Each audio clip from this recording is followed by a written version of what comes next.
Today we celebrate the feast of Martha, a friend of Jesus, who welcomed him into her home many times.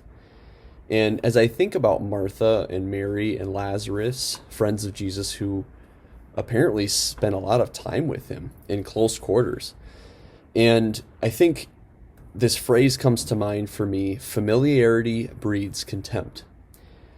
And what we see in our gospel today from the Gospel of John in chapter 11, when they're in the midst of this discourse with Lazarus after his death, Martha, although she doesn't completely understand who Christ is until after his resurrection, does experience this not contempt, but actually this deepened freshness in belief in the reality that Jesus is God. Because one could suspect that if they spent enough time around Jesus, that they might begin to kind of see him only in his humanity, to kind of put Jesus in a box. That could be a temptation for them as they get familiar with him. Or they could forget about his humanity and only see his divinity.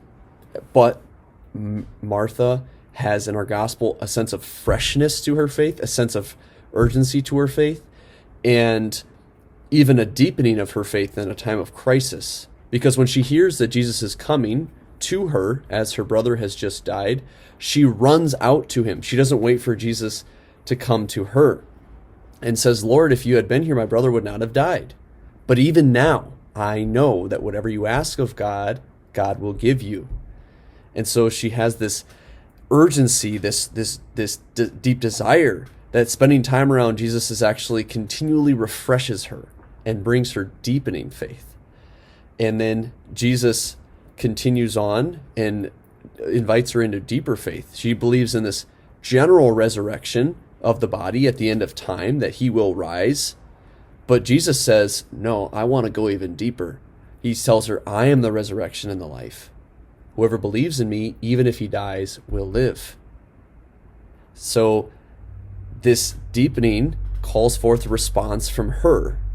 And she says, yes, Lord, I have come to believe that you are the Messiah, the Son of God, the one who is coming into the world.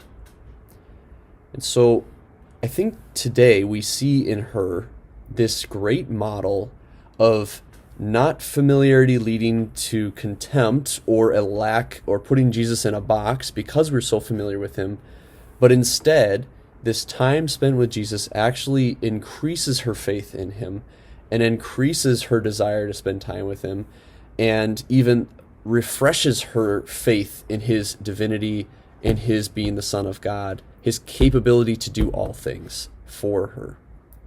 So today, let's ask for Martha's intercession that when we spend time with Jesus at Mass, in church, around other Christians, that we ask her for renewed freshness in our practice of our faith and our relationship with Christ and the church. That spending time around Jesus in the Eucharist and the sacraments does not allow us to become blasé about our faith or to allow it to become dull, but to each time go deeper and deeper.